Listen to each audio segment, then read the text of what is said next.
Most of 2020 has been an untraditional year. Working from home or staying home, virtual school, church, or medical appointments, the pandemic has taken away from some of the traditional parts of our lives. That's why we're in for untraditional holidays, too.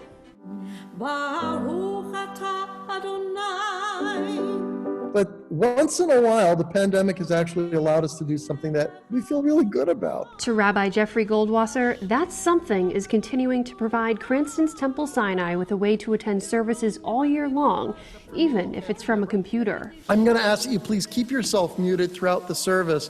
One of the highest Jewish values of all is the value of saving a life. And right now, we need to be listening to our state leaders. In March, Rhode Island houses of worship were asked to suspend in-person services as the pandemic forced the state into a stay-at-home order for weeks. Rabbi Goldwasser continued to lead virtual services, even for the High Holy Days and the first night of Hanukkah. Baruch atah Adonai. But because of the pandemic, we can't meet at the temple, but we can do celebrations for Hanukkah on each of the 8 nights, and that's what we're doing this year. Each night has had a special activity, ranging from cooking Sephardic foods to singing Hanukkah karaoke songs. Judaism is a very community-centric tradition.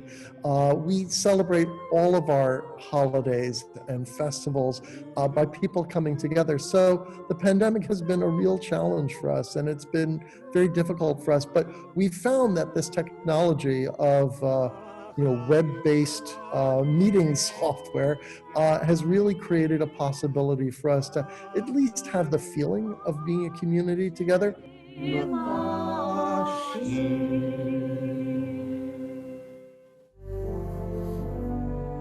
At Our Lady of the Rosary in Providence, Reverend Joseph ESCOBAR tells me attendance at daily services grew to a comfortable level under state health guidelines, but says he's also learned to connect with congregants online. As I joked with some people, when I was ordained, the internet wasn't even created yet. So it was a challenge for me to learn how to use Facebook Live and Wi-Fi microphones, but we've done it. We've used the social media as a means of evangelization. Father ESCOBAR says the virtual mass gets about 600 views every weekend. Certainly, if anyone doesn't feel well, from having a headache to a cough to a runny nose or anything more serious, that's why we continue to offer the masses on Facebook Live, because they can participate as it happens. So it's like them being there. Unfortunately, they cannot receive the Eucharist, but they can make an act of spiritual communion. Father ESCOBAR says he also plans to air Christmas Eve and Christmas Day masses virtually, but as of mid-December, plan to allow people to attend in person. Unlike some churches, which are asking people to make reservations this year due to capacity restrictions, he says no reservations will be required at Our Lady of the Rosary. But I've noticed in recent weeks that as the pandemic has become more intense, the attendance has dropped off a bit.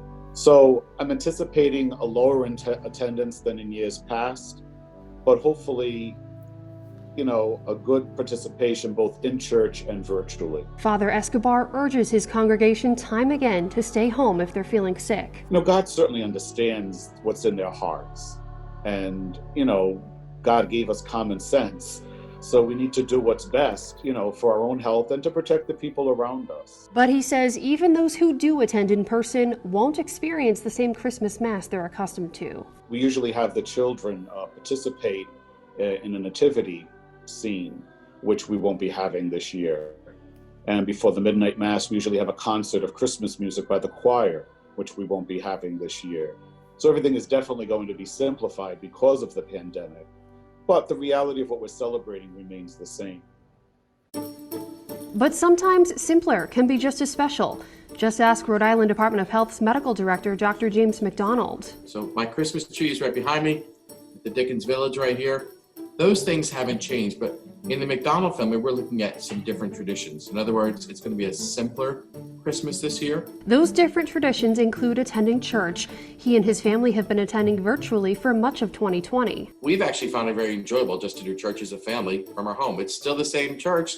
We're still seeing the same minister. It's useful. Recognizing that public health guidelines may change at any time, Dr. McDonald says one thing will hold true. The more we can keep it just to the people in our same household, the lower the risk.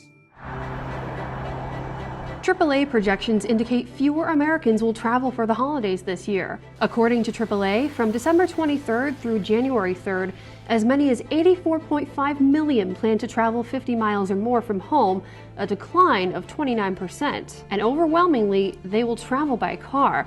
A AAA Northeast survey found just over 94% say they plan to take their own personal vehicle. I think they feel it's more hygienic, it's more controlled in terms of environment. A AAA Northeast survey found 82% said they will not travel for the holidays this year. At least 62% say the pandemic changed plans they had for holiday travel. Diana GUGLIOTTA with AAA Northeast says that includes her family's plans to fly to Disney World for Christmas. But we're pushing that off. And everyone is planning just to get a COVID test right before the holiday so we can at least have dinner together. GUGLIOTTA says though many are canceling or changing plans, it's still been hard for AAA to predict how many Americans will travel by plane for year-end holiday travel. Over Thanksgiving, AAA estimated 2.7 million would travel by air, but the percentages ended up being higher. AAA found air travel bookings, which prices have dropped significantly for this year, were mostly last minute. Do you think that they're so last minute because they might be waiting for test results? I do. Absolutely, Alexandra. I think, people are kind of just taking that wait and see approach, waiting for test results before they confirm with friends or family or with, that vacation property. GUGLIOTTA says the one thing AAA's projections don't represent is the emotion tied to holiday travel. So it's very different, I think, traveling to see your family for Christmas than just planning a summer vacation. There's something very different about, the emotions of grandparents or parents seeing their children or grandchildren. And, it's very clear why, as Americans, we cherish that ability to travel so easily. Dr. McDonald says if you do plan to travel for the holidays, there are some untraditional gifts you might consider. If you've ever wondered about giving someone soap as a gift, what am I saying? This year you're saying, I care about you. But I think decorative soaps, it's an idea for a gift to give for 2020 for Christmas. I think it's actually kind of fun and kind of functional. He also says when exchanging gifts, remember hand sanitizer or just keep it simple. Well, a lot of people use a tree. And if you put a gift under a tree and you tell the person that one's for you and they go grab it, it minimizes risk. And I think that's one way of doing it where you're actually keeping up a tradition, but just minimizing risk. In addition to preparing any gifts, Dr. McDonald suggests scheduling a COVID-19 test before and after your arrival. He also recommends adding masks to your overnight bag. You're going to need to wear a mask if you're inside someone's home. So that's going to be different for people. But if you come in out of state, this is the best thing, and stay 6 feet apart inside the home. That's different for folks. Dr. McDonald also says as much as possible to quarantine before and after you get to your destination. Even though you have that test result, it's like we're in a different space right now. For those of us who will stay home, that may mean being isolated from family. It's something Dr. McDonald says has been a real struggle for Rhode Islanders during the pandemic. We've seen more people with anxiety, more people with depression. I think it speaks to this larger issue, though, that we're in a syndemic. In other words, it's multiple epidemics happening at the same time. There's more drug overdoses. Between January and July of this year, preliminary data from the Rhode Island Department of Health shows 233 accidental drug overdose deaths, a 33% increase from the same time period last year.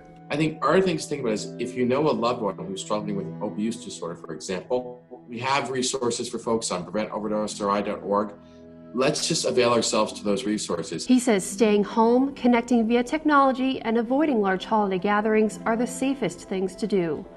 Father ESCOBAR says he'll take that advice to heart this Christmas. I've had 60 Christmases, so to have one that's a little more different isn't that bad. If it means that we stay safe and we have a few more years to embrace. With so many uncertainties, we can't know for sure how many of these untraditional holidays are ahead. But Dr. McDonald says not to lose sight of an end to the pandemic, something he says could start to happen as soon as Memorial Day 2021. I'm Alexandra Leslie, 12 News.